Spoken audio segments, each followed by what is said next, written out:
వినరేవో నరులారా వీణులకింపు మీరా మనలా రక్షింప క్రీస్తు మనుజావతారుడయ్యే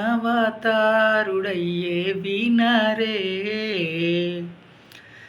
వినరేవో నరులారా వీణులకింపు మీరా మనలా రక్షింప క్రీస్తు మనుజావతారుడయ్యే వినరే. ఉదయకాలం దేవుడు దీవించి ఆశీర్వదించను గాక. అందరూ బాగున్నారా?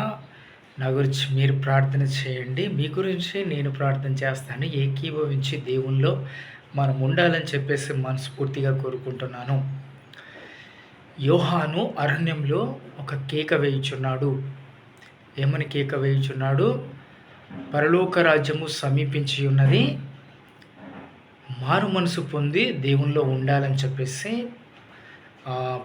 యోహాను మాట్లాడుతున్నాడు. యోహాను ఎలా ఉంటాడు అంటే తోలు దట్టి కట్టుకొని ఒంటె రోమములు కలిగినటువంటి వాడు యోహాను. నాకంటే బలమైనటువంటి వాడు, శక్తిమైనటువంటి వాడు నా వెనుక వచ్చుచున్నాడు. ఆయన చెప్పులు మోయుటకు కూడా నేను అర్హుడను కాను అని ఆయన అరణ్యంలో కేకలు వేయుచు చెప్తున్నాడు. పరలోక రాజ్యము సమీపించి ఉన్నది. కాబట్టి మనము దేనికో ఆశపడి మన జీవితాన్ని మనము కోల్పోకూడదు. మన జీవితాన్ని మనము జాగ్రత్త పరుచుకోవాలా. దేవుడు చెప్తున్నటువంటి ప్రతి మాటను కూడా మనం విని మనము బ్రతకాల. పెంట కుప్పల మీద ఉన్నటువంటి లాజర్ని దేవుడు అబ్రహాము కొడి పార్శ్వమున కూర్చుండబెట్టుకున్నాడు.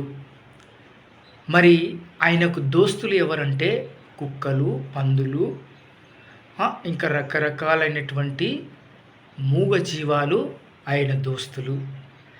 మరి రాజు యొక్క దోస్తులు ఎవరంటే ఈ మనుషులు.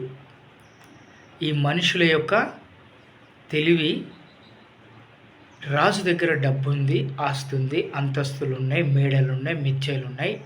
కాబట్టి ఆయన యొక్క దోస్తులు. ఆ రొట్టె ముక్కలు పడేసినటువంటి, అన్నం మెతుకలు పడేసినటువంటి రాజు ఈ లాజర్ ఎవరైతే ఉన్నారో పెంట కుప్పల మీద ఉండి రాసపుండ్లు కలిగి ఆ ఈగలు వాలుతూ, దోమలు వాలుతూ చాలా హీనమైన స్థితిలో ఉన్నటువంటి లాజర్ని రొట్టె ముక్కలు తినేటువంటి వాళ్ళు. కానీ దేవుడు ఎవరిని చూశాడు? ఆ లాజర్ని మాత్రమే చూశాడు. కాబట్టి నీకెంత ధనం ఉన్నది, నీకు ఎంత పెద్ద జాబ్ ఉన్నది, నువ్వు ఎంత శ్రీమంతురాలువు, నువ్వు ఎంత ధనవంతురాలు అని దేవుడు చూడడు. హృదయము శుద్ధి గలవారు ధన్యులు. దేవుని యొక్క మనసును మనం ఎరిగి ఆయనలో మనం జీవించాలా. కాబట్టి ఈ మాటలు మీరు చాలా జ్ఞాపకం తెచ్చుకోండి. మత్తయి సువార్త చదవండి.